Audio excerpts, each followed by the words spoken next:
The rain began early during the week before September 27, 2024, and continued for several days. On Friday, Helene arrived, with tropical storm force winds and torrential rains. The result was massive flooding, downed trees, and mudslides, destroying homes, businesses, and acres of crops. What began as a devastating blow for our community quickly turned into stories of recovery, resulting from generosity, grit, and hope. Here are a few of those stories. So here at Ashe Crossfit and Elevation Health, we were flooded with about 18 inches of water.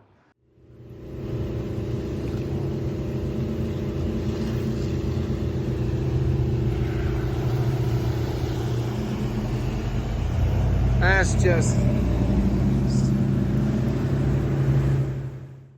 And we couldn't get a car into the parking lot because of how much water was there. So we had to park up the street, walk around the back side of the building, and when we opened the door to the gym was when we saw how devastating it was. Equipment and things were floating in the water, and so at that moment you start wondering what next. And you open the doors, and you let the water flow out. And then you start getting a plan. So at the end of that first day, we were looking at 5 years of our lives, of our hard work, that we didn't know if we would recover from. But we knew that we had to do something, and we had to start immediately. So we sent out a message on social media, shared pictures, what we were experiencing, and we said we were going to be here tomorrow to start pulling things out and start figuring out how to clean up. So the next day, we came here not knowing what to expect, but knowing it was going to be a full day of work. And people started showing up, willing to help. We pulled everything out of the gym, out here into the parking lot. People showed up with pressure washers, kids, parents, families, and we started the process of rebuilding. And we spent all day here. There were probably almost 100 community members that showed up to help us, and I don't think I've cried that much in any single day. But what really happened was every time you turned around, someone else was there to say, how can I help? So fast forward 5 months. It's the beginning of March. Here we are, still not put back together fully, but we have a plan and we have hope. And with SBA funding and Small Business Initiative 2 grants, money from chambers of commerce, and then just private donations, we're going to get back to being whole. And just like our community, we're never going to forget what happened, but we're going to come back stronger because we're all in this together.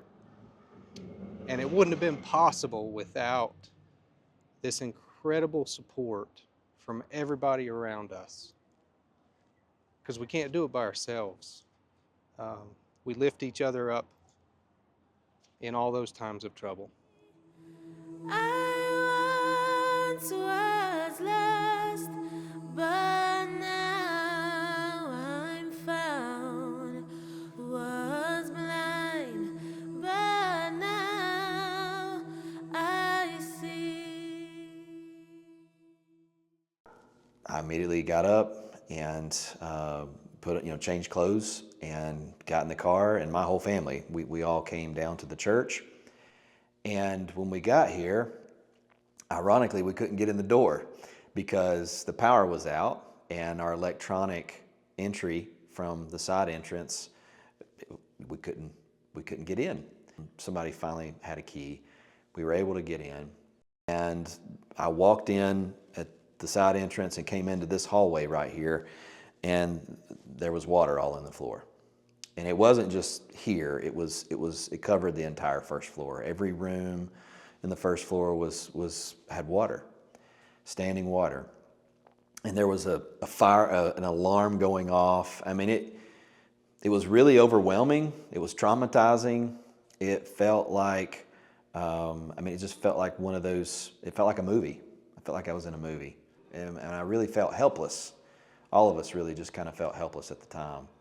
We decided to come back the next morning and see what we could do.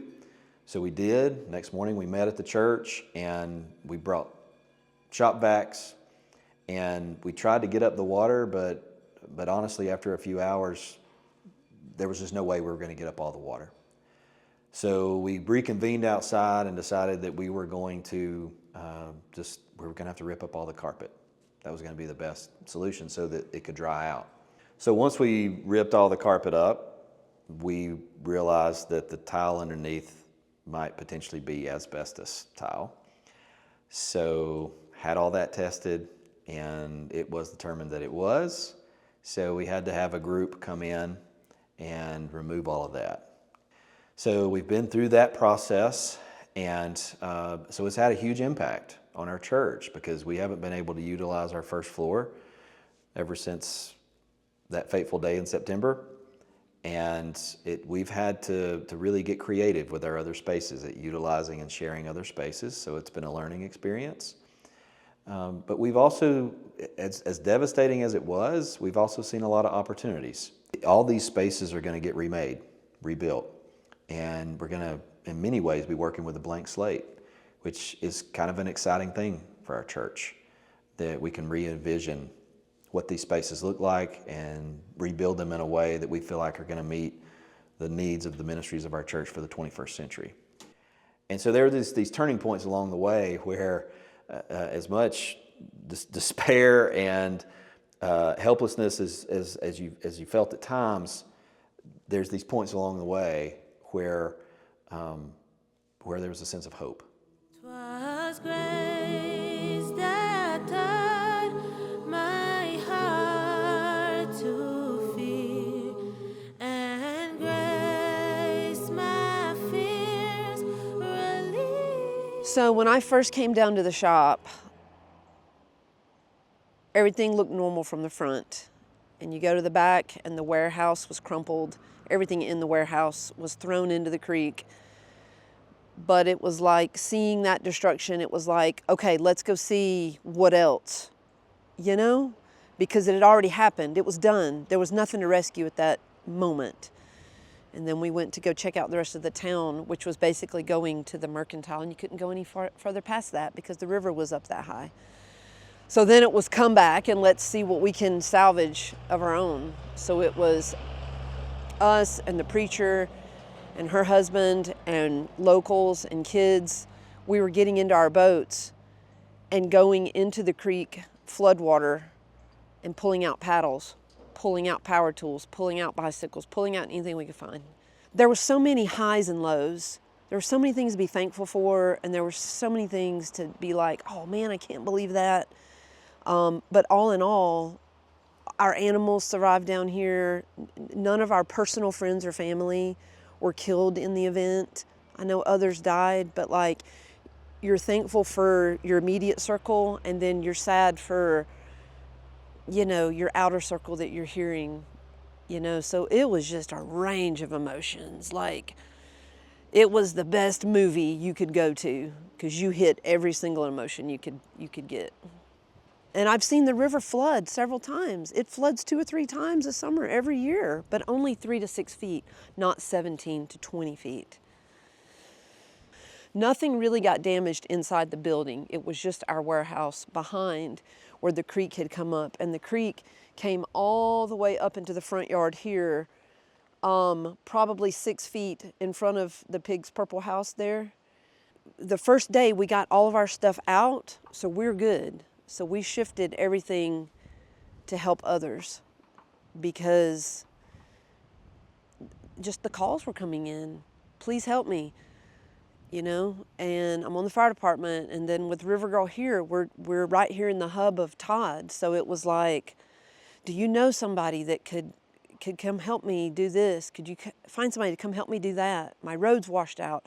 I can't, my mother needs her medications and we can't, her mailbox is gone and it comes in the mail. So there's no mailbox for the postman to bring her medications. So it was just like, whew.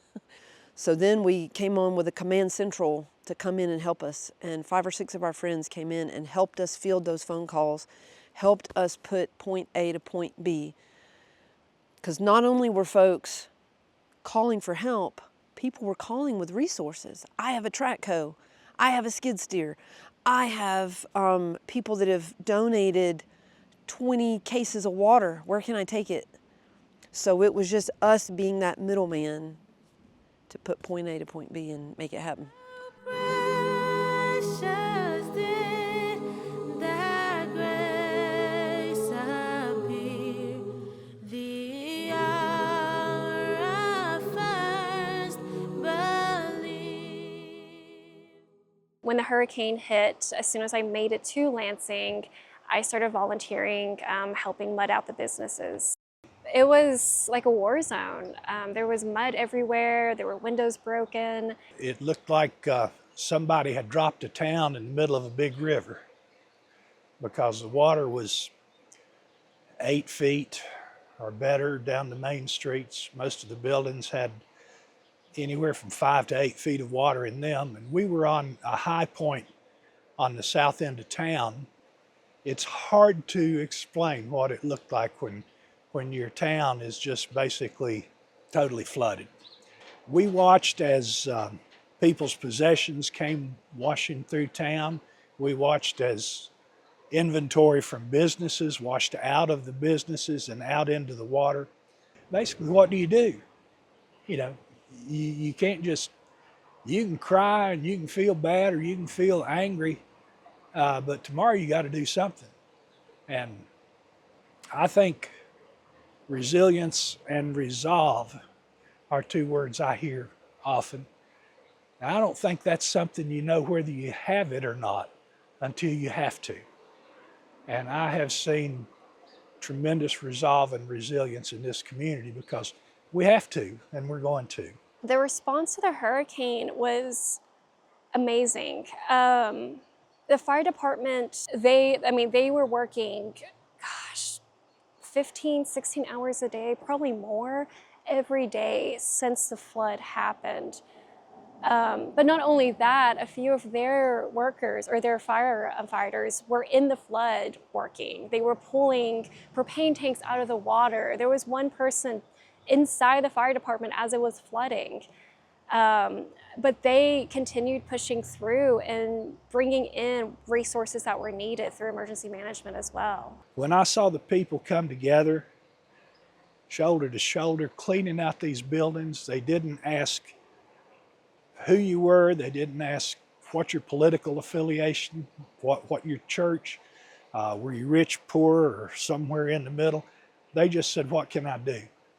And all these volunteers from here locally, from places far away, came in, pitched in with their energy and worked to make things better for people here. And that renewed my confidence in mankind. Politics, beliefs, disagreements, everything was put to the side because people showed up to take care of one another, to take care of this place that they love. So I am so extremely proud of Lansing, of Ashe County. It's an honor to be here and to be amongst so many people that care. I tell people that if you don't think the town of Lansing is going to come back strong, it's like my wife always says, just hide and watch, because it's already happening and it will continue to happen. While these stories are inspiring and reason for celebration, there is still work to do, and we still need help. As we work to recover, the ways that you can support these efforts include visit, come to Ashe County. Events are happening and we are open. Volunteer. There are still so many ways that you can help. And advocate. Tell others so that we are not forgotten. For the many who have been so generous, thank you from most grateful hearts. And for those who are still working tirelessly to completely recover, you inspire us all.